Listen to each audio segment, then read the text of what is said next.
आज आपको एक ऐसे आदमी से मिलवाऊंगा जिसको 15 साल की उम्र में डॉक्टर ने बोल दिया कि अगर आपने इलाज कराया तो जिंदगी भर व्हीलचेयर पर रहोगे, नहीं कराया तो 7 दिन में मर जाओगे।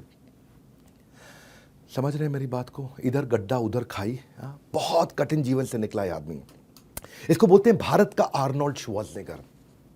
इनका नाम है आनंद आर्नोल्ड। लुधियाना के रहने वाले हैं। लोगों ने इनको बोला ये नहीं है किसी काम का, घर में रखो बंद। पर इस आदमी ने ऐसी बॉडी बनाई, सबकी बोलती कर दी बंद। गले से नीचे का हिस्सा हमारे देश के अपने आर्नोल्ड पूरी तरह पैरालाइज्ड, कुछ नहीं कर सकते, हिल नहीं सकते। लेकिन ये वो आदमी जिसने अपने जीवन में 50 से ज्यादा टाइटल जीत लिए। मिस्टर पंजाब 14 बार, मिस्टर इंडिया, मिस्टर वर्ल्ड और मिस्टर ओलंपिया। भारत में पहली बार कोई मिस्टर ओलंपिया बना। इसलिए रामधारी सिंह दिनकर की कहानी, वो कविता, वो क्या कहते हैं, मानव जब जोर लगाता है पत्थर भी पानी बन जाता है। आज आपको ऐसे आनंद आर्नोल्ड से मिलवाने वाले हैं जो चल नहीं पाते थे, खुद से खाना नहीं खा पाते थे, वॉशरूम नहीं जा सकते थे, कंप्लीटली बेड रिडन, नीचे का हिस्सा पूरा पैरालाइज्ड। ऐसे व्यक्ति जो स्पाइनल कैंसर से निकल करके आए और उन्होंने भारत को बड़ा भारत बनाया। स्वागत है आपका। Thank you. कैसे आनंद भाई, ये आर्नोल्ड टाइटल कैसे पड़ा आपका? Arnold, I am a Christian guy और मेरे पिता से मुझे ये मिला है नाम। अरे वाह, मुझे लगा आर्नोल्ड श्वार्ज़नेगर से इंस्पायर्ड था ये। नहीं, ऐसा कुछ नहीं है। अभी हर एक कोई यही पूछता है कि आर्नोल्ड श्वार्ज़नेगर से इंस्पायर होके ऐसे, बट ऐसा कुछ नहीं है। जैसे अभी मैं बॉडी बिल्डर बन गया तो उनका नाम लेते हैं। तो जब मैं छोटा था, कमज़ोर था, पतला था, तब सब लोग मेरा मजाक उड़ाते थे इसी नाम को लेके। हाँ। तो एक बार फिर थोड़ा पोज कर दीजिए आगे बढ़ने से पहले। This is amazing. आपके गले का निचला हिस्सा पैरालाइज था जी, और अब चल नहीं सकते थे, लेकिन दुनिया के लगभग सारे बॉडी बिल्डिंग के खिताब आपने जीत लिए। मैं आपसे पहला प्रश्न पूछना चाहता हूँ, 15 साल की उम्र में आपको last stage spinal cancer detect हुआ था? जी। और लास्ट स्टेज था वो? हाँ। और डॉक्टर्स ने, मैं सुना कि साफ साफ कह दिया था कि आप ज़्यादा दिन जिंदा नहीं रहेंगे, ऑपरेशन किया तो पैरालाइज हो जाएंगे। और उसके बावजूद आपने जो है खुद से खाना नहीं खा पाते थे, वॉशरूम नहीं जा पाते थे। 3 साल आप बेड रिडन रहे। जी। और अब जो है मैं देख रहा हूँ कि आपने, मतलब लोगों के बड़े सपने होते हैं बचपन में, और आप उस समय बेड रिडन हो गए। किसी को बुलेट चलानी है, गर्लफ्रेंड बनानी है। बुलेट मेरा भी सपना था। हाँ। सलमान खान जैसी बॉडी बनानी, सब करना। लेकिन एक पल में सारे सपने आपके उस समय ख़त्म हो गए। और ये फिर कैसे ये जादू किया आपने? एक्चुअली द थिंग इज़ कि मैं आपको थोड़ा विस्तार में बताता हूँ कि मैं 11 साल की उम्र से इस लाइन में आ चुका था because of my brother. He was state champion और उन्होंने, मतलब कि उनका असिस्टेंट था मैं। कंपटीशन पे जाता था तो बैग लेके जाता था, उनका कलर लगाता था, डाइट वगैरह ऐसे करके जो है मेरे को बॉडी बिल्डिंग का इंटरेस्ट है और मैंने एक्सरसाइज घर से ही स्टार्ट कर दी थी। बट द थिंग इज़ कि मेरे को डैड ने कभी अलाउ नहीं किया था। बट मेरा जो था स्टैमिना बहुत अच्छा था, मेरी फिज़ीक काफ़ी अच्छी थी, जो कि डैड को पता भी नहीं था। डैडी कभी मेरे पे ध्यान भी नहीं देते थे। और 13 की एज में मैंने ज़िद करी और जिम, मैंने बोला कि डैडी मेरे को जिम जाना है। तो डैड ने कहा नहीं, तेरे को चोट लग जाएगी, ऐसे करके। तो फिर बड़े भाई ने जो है मेरे को थोड़ा हेल्प किया इस चीज़ में कि जिम ज्वाइन कर लो। और जब मैंने जिम ज्वाइन किया तो विद इन 3 मंथ्स मेरी बहुत अच्छी बिल्ड होगी। कि इंडिया में आई डोंट थिंक सो कि 13 साल का बच्चा कोई इतना बिल्ड कर भी सकता है। बट मेरा पहले घर का ही वर्कआउट बहुत ज़्यादा था, जो कि मेरे को जिम में सिर्फ मेरे को अपने आप को पॉलिश करने को मिला। तो उस टाइम पे मैंने एक गोल्डन का अवार्ड भी जीता था, जो कि सिटी लेवल का था। पर 1 साल में ही जो है कैंसर जो है असर दिखाने लग गया था, बिकॉज वो छोटेपन से था। तो 14 साल की उम्र में मेरे को ड्रॉप करना पड़ा। फिर 15 साल की उम्र में आते आते कि चलना भी मुश्किल हो गया था मेरे से, वीकनेस बहुत आ गई थी। फिर जब डिटेक्ट हुआ तो डॉक्टर ने बोला डेथ हो सकती है। मॉम को बोला, डैड को बोला, और मॉम तो बहुत घबरा गए थे, रो रहे थे। मुझे नहीं पता था। तो फिर मैंने मॉम को थोड़ा हिम्मत दी। मैंने कहा नहीं, मैंने कहा थिंक पॉजिटिव। मैंने कहा कोई बात नहीं। कहते डॉक्टर ऐसे बोलता है कि डेथ हो जाएगी तो या व्हील चेयर पर आ जाएगा। मैंने कहा कोई बात नहीं। मैं कहा अगर डेथ हो जाएगी कोई बात नहीं, जिसने दिया है, ऊपर वाले ने दिया है, उसी के पास चले जाएगा, है ना। अगर व्हील चेयर पर भी आऊँगा तो आपकी आंखों के सामने रहूँगा। तो मम्मी को थोड़ी हिम्मत आई, तो मम्मी ने फिर पेपर साइन करे।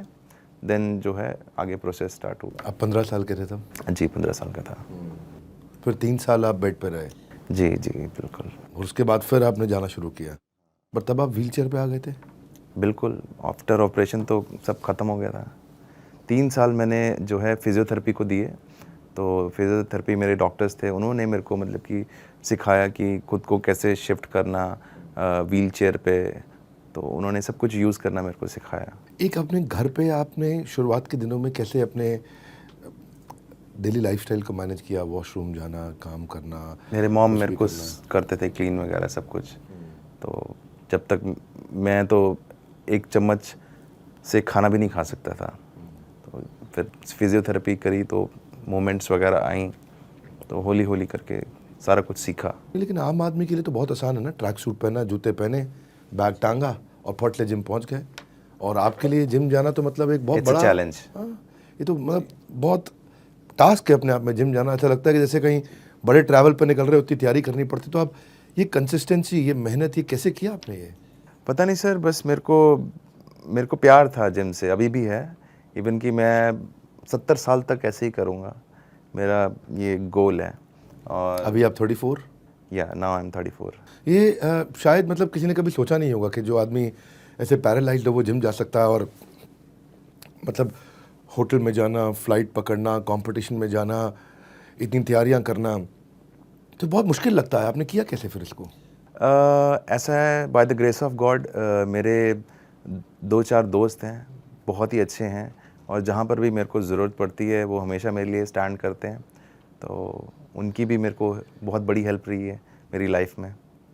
और बाकी मेरे मॉम हैं, मेरे सिस्टर, उन्होंने मेरे को मतलब कि उन्होंने काम किया है, एक मुर्दे में जो है जान फूँकने का काम किया है।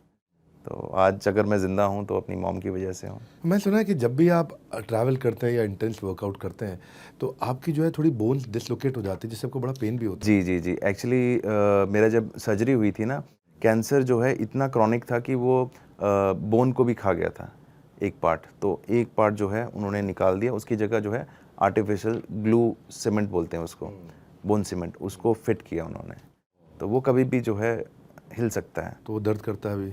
हाँ, बहुत दर्द करता है। तो पैरालाइज होने के बाद जब आप पहली बार जिम गए, पहली बार जिम गए तो आप बॉडी बिल्डर तो थे नहीं। आज जाने में और जब पहली बार गए तो कितना फ़र्क था। तो लोगों ने क्या बोला उस समय? क्या उनका रिएक्शन क्या था सबका? उस टाइम पे मेरा स्टूडेंट था अमित गिल, और वो मेरे को उठा के लेके जा रहा था, लोकल सा ही जिम था। और वहाँ पे सड़क पे लड़कियाँ देख रही हैं, बूढ़े बच्चे सब देख रहे हैं कि ये क्या हो रहा है। और मुझे इतना एम्बैरेस्ड फील हो रहा था ना कि यार मैं क्यों आ गया यहाँ पर। बट जब मैं जिम के अंदर गया ना, कि जब मैंने बैठ के देखा कि सब वही माहौल मैंने देखा, यार सब एक्सरसाइज लगा रहे हैं, मशीनों की आवाज़ आ रही है, ठीक है ना, तो मेरे को लगा दिस इज़ हेवन, कि मेरे को अपना विजन नज़र आ गया। तो मैंने फिर अपने दोस्त को बोला, मैंने कहा यार मेरे को ऐसे रोज़ लेकर आ सकता है? वो कहता हाँ, I love to do this. तो फिर मैंने जिम स्टार्ट किया, और उसके बाद मेरे को पता चल गया था कि मेरे को लाइफ में यही करना है। क्योंकि ना एक आदमी जब दूसरों पे इतना डिपेंडेंट होता है तो एक बड़ा एक अच्छी फीलिंग नहीं आती है कि यार मुझे दूसरों से काम कराना पड़ेगा, जी, जी, जी, बार बार बोलना पड़ेगा। तो अपने आत्मसम्मान में थोड़ा खुद को डिस्टर्बेंस तो होता है, गिल्ट होता है। बिल्कुल, बिल्कुल, बहुत गिल्ट होता है। बट मेरे दोस्त, मैंने बताया ना, मेरे दोस्त बहुत अच्छे हैं कि आज मैं इतने बड़े मुकाम पे हूँ तो मेरी बैकबोन जो है मेरे दोस्त हैं। और उनका मैं आपके इतने करोड़ों व्यूअर्स हैं, उनके सामने मैं अपने दोस्तों का थैंक्स करता हूँ। अरे वाह, जी। क्या बात है। बहुत अमेजिंग दोस्त रहे होंगे आपके। आप एक इंस्पिरेशन है, देखो बहुत बड़ी इंस्पिरेशन है आप। और भाई एक आदमी बिल्कुल फिट एंड फाइन है, सॉलिड है, उसको जिम जाने में, थोड़ा बैग उठाने में बड़ा जोर लगता है, और आप ऐसी परिस्थितियों में गए हैं। मैं ना आपको इनवाइट करना चाहता हूँ, हमारी एक कम्युनिटी है बड़ा बिजनेस की, ओके। हमारी एक ऐप है, इसको बोलते हैं बड़ा बिजनेस ऐप। आप उसको डाउनलोड करो और आपके कुछ वीडियोस होंगे, मैं चाहता हूँ उन वीडियोस को वहाँ डालो आप। हमारे जैसे आपने देखा ना, फेसबुक होता है, लिंक्डइन है, तो इंस्टाग्राम है, हमने एक नया फीचर ऐड किया है उसमें, रील्स और शॉर्ट वीडियो जैसा फीचर, जहाँ पे आप 30 सेकंड, 15 सेकंड, 1 मिनट की वीडियो डाल सकते हो। जैसे इंस्टाग्राम में, यूट्यूब पे रील्स होती है, वैसा ही एक्सपीरियंस है। और इस समय लाखों लोग बड़ा बिजनेस की ऐप को इस्तेमाल कर रहे हैं। यहाँ पे बेसिकली 2 चीज़ें हैं, या मोटिवेशन या एंटरप्रेन्योरशिप, 2 ही चीज़ें हैं। तो आप लोगों को बड़ा अच्छा मोटिवेट कर सकते हैं। लोगों को जो वीडियोस दिखते हैं उनके इंटरेस्ट पे दिखते हैं, उसने किसको फॉलो किया है, वो स्टूडेंट है कि वो एंटरप्रेन्योर है, उसका एंगेजमेंट क्या है, उसके लाइक क्या है। तुम्हारा एक रिकमेंडेशन इंजन है। आपकी अगर वीडियो आए वहाँ पे और आप अपना थोड़ा एक बार वहाँ ऐसे कर दें और लोगों को दिखाएं, आई थिंक लोगों को बहुत इंस्पिरेशन मिलेगा, लोगों को बहुत ताकत मिलेगा। तो वहाँ पे लोगों को यूनिक पर्सनलाइज फीड मिलता है। तो ऐसे ऐसे करके लोग इंस्टाग्राम पे देखते हैं, यूट्यूब पे देखते हैं, फेसबुक पे देखते हैं।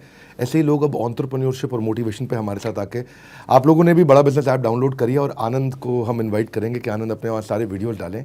और धन्यवाद आपका। इतना मतलब इनको हम लोग वहाँ पे थोड़ा बूस्ट देंगे अपनी तरफ से।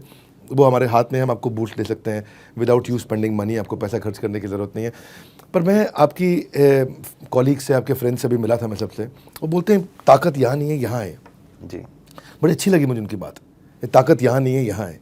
तो ये जो है, ये ताकत के बारे में बताओ, ये ताकत आपने बिल्ड कैसे करी, ये दूसरों को कैसे देना चाहते हो, उसमें थोड़ा शेयर करिए कुछ।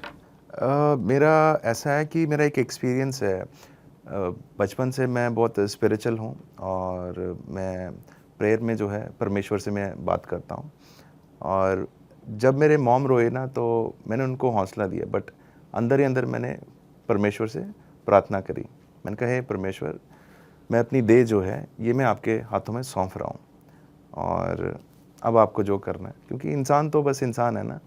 बट द थिंग इज़ कि इंसान बहुत ही एक तुच्छ प्राणी है और परमेश्वर की जो योजना है वो बहुत बड़ी है, वो वी कांट इमेजिन।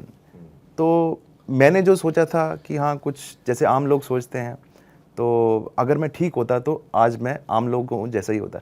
बट परमेश्वर ने मेरे लिए सोचा था कि इसको मैं व्हीलचेयर पे रख के जो है दुनिया में एक इंस्पिरेशनल जो है पर्सनालिटी बनाऊंगा। मिसाल बन गया। जी जी जी जी। आजकल लोगों में अच्छी बॉडी बनाने का बहुत क्रेज है। तो आनंद जी, मैं से पूछना चाहता हूँ कि यंगस्टर सब शॉर्टकट अपनाना चाह रहे हैं। छोटी उम्र में स्टेरॉइड ले लेना, परफॉर्मेंस एनहांसिंग ड्रग्स ले लेना, कोई मसल इंजेक्शन ले लेना, तो हार्ट भी खराब हो रहा है, लिवर भी खराब हो रहा है, किडनी भी खराब हो रहा है, बहुत डेथ भी हो रही है। और दूसरी तरफ मैं देखता हूँ कि अक्षय कुमार जो है वो बड़े फिटेस्ट माने जाते हैं और वो कहते हैं कि मैं इन सबके बड़ा खिलाफ हूँ। तो आपका थोड़ा इस पर क्या एडवाइस है सबको?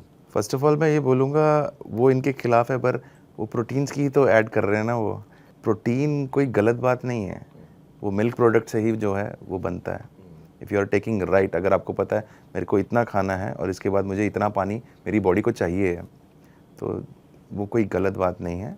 एंड यंगस्टर्स के लिए बोलता हूँ मैं, जो शॉर्टकट्स लेते हैं, लाइक शॉर्टकट, जैसे आपने पेप्सी देखा है, पेप्सी को डालते हैं या कोई भी कोका कोला वटेवर, उनके बबल्स कैसे ऊपर आते हैं, ऐसे ही वो बनते हैं और ऐसे ही ख़त्म हो जाते हैं। 2 साल से ऊपर उनकी बॉडी टिकती नहीं है। मैं इस लाइन में 11 साल की उम्र से मैं वर्कआउट कर रहा हूँ और आज मैं 34 का हो गया हूँ। और मेरी लाइफ में सर ऐसे ऐसे दिन आए हैं जहाँ मैंने खाना नहीं होता था, रोटी नहीं होती थी, मैंने पानी पी के अपना पेट भरता था और शाम को जाके जो है मैं 100 kg की बेंच मारता था कि अगर मैं ऐसे दिन देख के भी जो है मैं बॉडी बन सकती है मेरी, तो नॉर्मल लोग तो बहुत कुछ कर सकते हैं। सही बात है, सही बात है। ये सिर्फ एक माइंडसेट की बात है, जो आपने चीज़ सोच ली तो वो वैसे ही होगा। सलमान और आमिर खान ने तेज वेट बढ़ाया, तेज वेट गिराया उन्होंने। तो ये एक्सट्रीम वेट गेन जल्दी से गिराना, जल्दी से बढ़ाना, ये कितना डेंजरस है। खुंदक में आगे सुनना चाहता हूँ मैं आपसे कि आलस को कैसे छोड़ा जाए, क्या मैसेज देना चाहते हैं, कैसे सुबह उठा जाए जल्दी। आप सुबह वैसे कितने बजे उठते हैं? राइट एज क्या है एक्सरसाइज की? कहते 12 साल 11 साल शुरू कर दो तो हाइट रुक जाएगी। आप कितनी देर वर्कआउट करते हैं?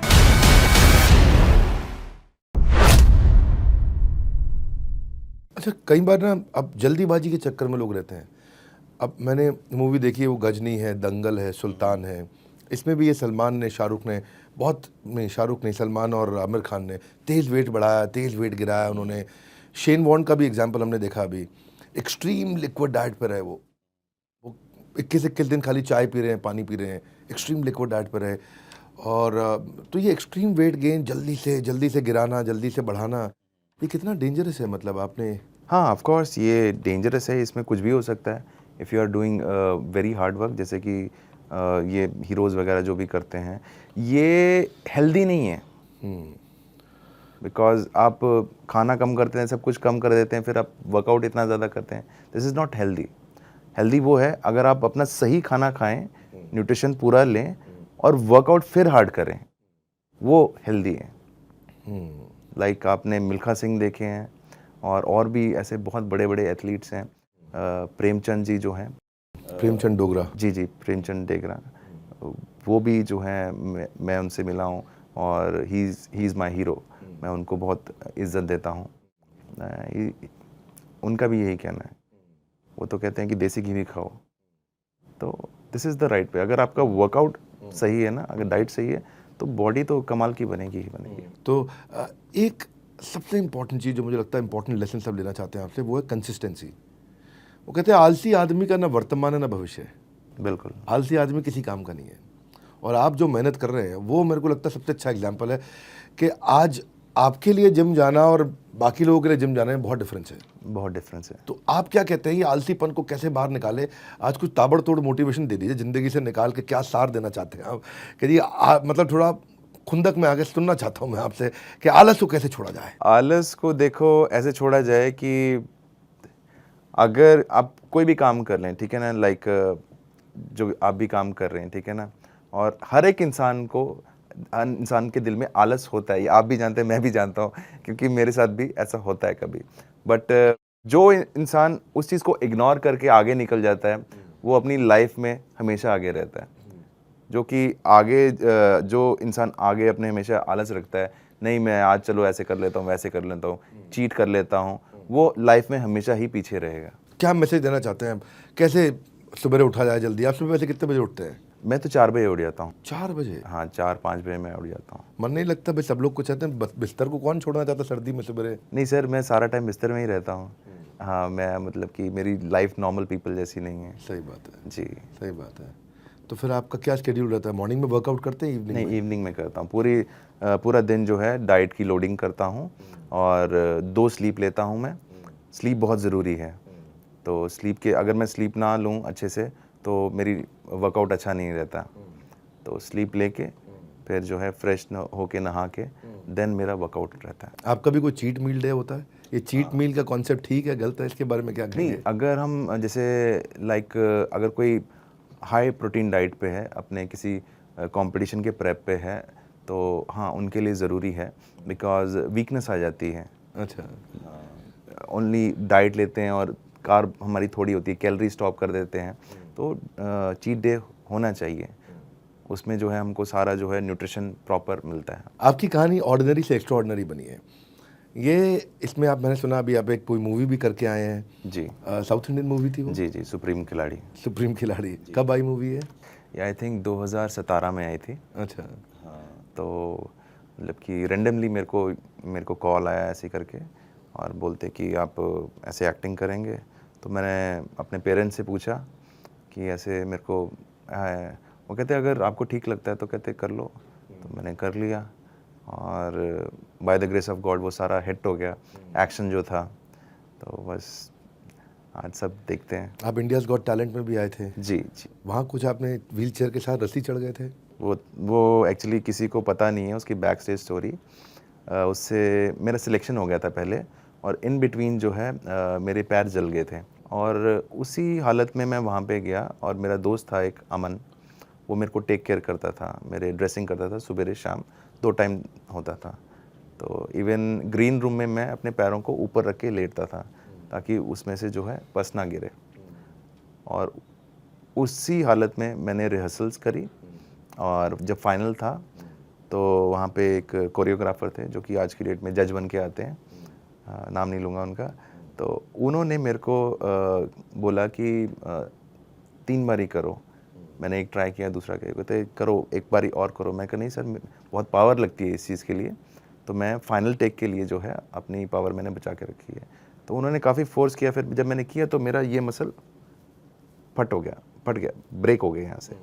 तो बट मैंने अटैम्प्ट किया, शुक्र मैं वहाँ से गिरा नहीं, क्योंकि काफ़ी ऊपर हाइट पे मेरे को क्लाइंब करना था। तो फिर मैंने जब बताया तो उन्होंने डॉक्टर प्रोवाइड किया। तो डॉक्टर ने सिर्फ एक स्प्रे किया यहाँ पे और एक पेन किलर दे दी। तो बट उससे कुछ हुआ नहीं। तो फाइनल टेक जब मेरी बारी आई, थोड़ी देर में ही आ गई। तो वहाँ पे करण जौहर थे और मलाइका अरोड़ा एंड किरण खेर जी थे वहाँ पे। तो बस मैंने प्रेयर करी एक छोटी सी, परमेश्वर का नाम लिया, और मैंने सारा स्टंट अच्छे से किया।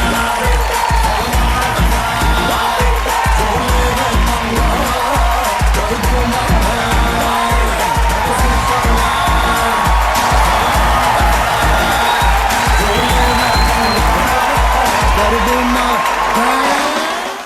तो आपके ऊपर एक बायोपिक बननी चाहिए, मैंने सुना थोड़ी बातचीत बड़ी है आगे। जी जी जी, बन रही है। तो जब तक आगे नहीं आती है मैं उस पर ज़्यादा सवाल नहीं करूँगा, जब वो थोड़ा पब्लिक में आए तो आप शेयर करिएगा सबसे। आपने मिस्टर ओलंपिया जीता, मिस्टर वर्ल्ड जीता, ये बहुत बड़े टाइटल्स हैं और इतने बड़े टाइटल्स को अचीव करने में बड़ी अचीवमेंट में बड़ी ताकत लगती है। वहाँ से कुछ अगर शेयर करना चाहें, कुछ एक्सपीरियंस आपका, आसान नहीं होता ये भाई, दुनिया में एक बार जीतने के लिए आदमी ज़िंदगी लगा देता है, मिस्टर ओलंपिया के लिए, मिस्टर वर्ल्ड के लिए। ओलंपिया तो सर इंडियंस के लिए एक ड्रीम है, और इंडिया से किसी ने कोई पहुंचा नहीं वहाँ पे, आज तक कोई भी नहीं पहुंचा। सिर्फ प्रेमचंद जी वहाँ पे गए थे और उनका 18वां नंबर आया था वहाँ पे। और वहाँ से जो है I am the only one वहाँ से जो मेडल्स लेकर आया हूँ। मैं फर्स्ट रनर अप रहा था वहाँ पे और मैं बेस्ट पोजर ऑफ द ईयर मैंने जीता था वहाँ पर। कितना मुश्किल, कितना आसान सर रहा है? मुश्किल, बहुत मुश्किल था कि मेरे जो कंपनी के स्पॉन्सर्स थे मैंने उनको जब अप्रोच किया, मैंने कहा ऐसे ऐसे कर है, तो कहते हैं कि हमारा आपका कॉन्ट्रैक्ट था सिर्फ आपको मिस्टर वर्ल्ड तक स्पॉन्सर करने का, तो कहते वी डोंट थिंक कि आपको ये करना चाहिए। तो मैंने कहा नहीं, मेरे को तो करना है। तो कहते नहीं, कहते आप अपने नाम का कंपटीशन करवाओ और कहते जितना भी होगा इन्वेस्टमेंट वो हम करेंगे।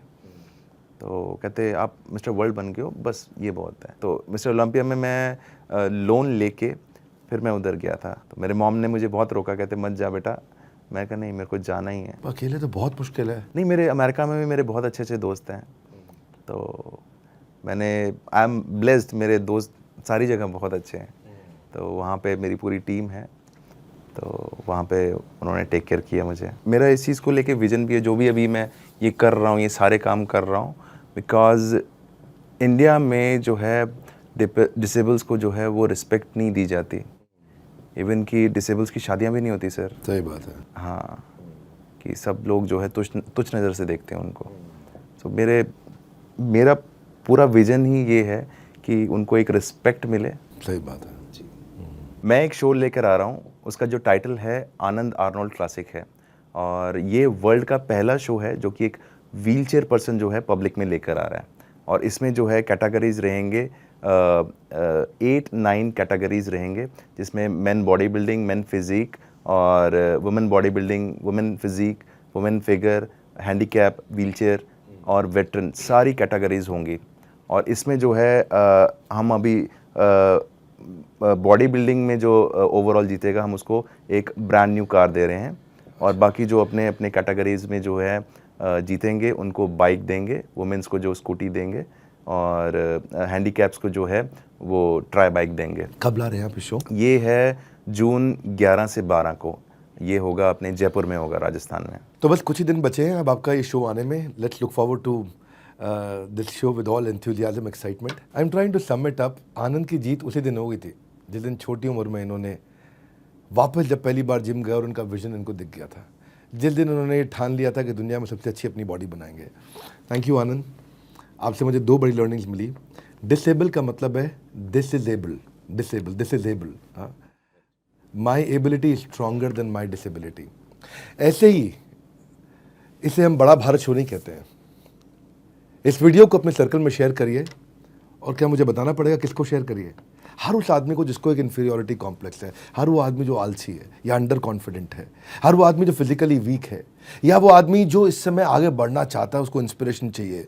जिनको नहीं पता उनको बता दूं कि मैं ये बड़ा Bharat show, India global brand ambassadors, हर बुधवार को आपके पास लेके आता हूँ। बस थोड़ा है और इंतज़ार, आ गया बस अगला बड़ा बुधवार। और एक गुड न्यूज़ मैं आपको दे देता हूँ कि अब बहुत लंबे समय के बाद, कोविड के बाद, हम अपना बिजनेस कोचिंग प्रोग्राम, और हमने आनंद जी से बात करी तो वो भी आना चाहेंगे, आपसे आकर के बात करेंगे वहाँ पे।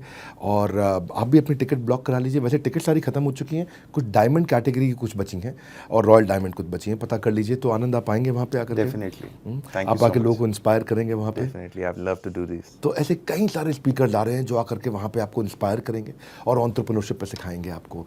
बहरहाल मैं यही कहूँगा आपको, बस थोड़ा सा कर लो और इंतज़ार। आ गया है अगला बड़ा बुधवार, इस बड़ा भारत शो के लिए। हमारे साथ जुड़े रहने के लिए, आनंद की कहानी को सब तक पहुंचाने के लिए आप सबका हृदय की गहराई से प्रेम पूर्वक बहुत बहुत धन्यवाद।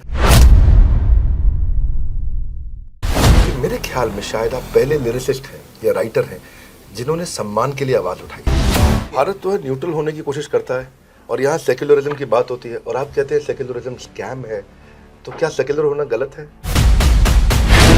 आप पे ना ये आरोप लगता है कभी कभी कि आप रोमांटिक सॉन्ग्स लिखने वाले व्यक्ति इस समय इतिहास का एक्सपर्ट हो गया है। चंद्रशेखर आजाद को अब इस समय जनेऊधारी चंद्रशेखर आजाद तिवारी कहा आपने। आप इतिहास और धर्म और जाति के चश्मे से अगर सब चीजों को देखने लगेंगे तो ऐसा नहीं लगता कि जैसे आपने कहीं अपनी राह बदल ली है, तो कहीं पॉलिटिक्स में जाने का इरादा तो नहीं है?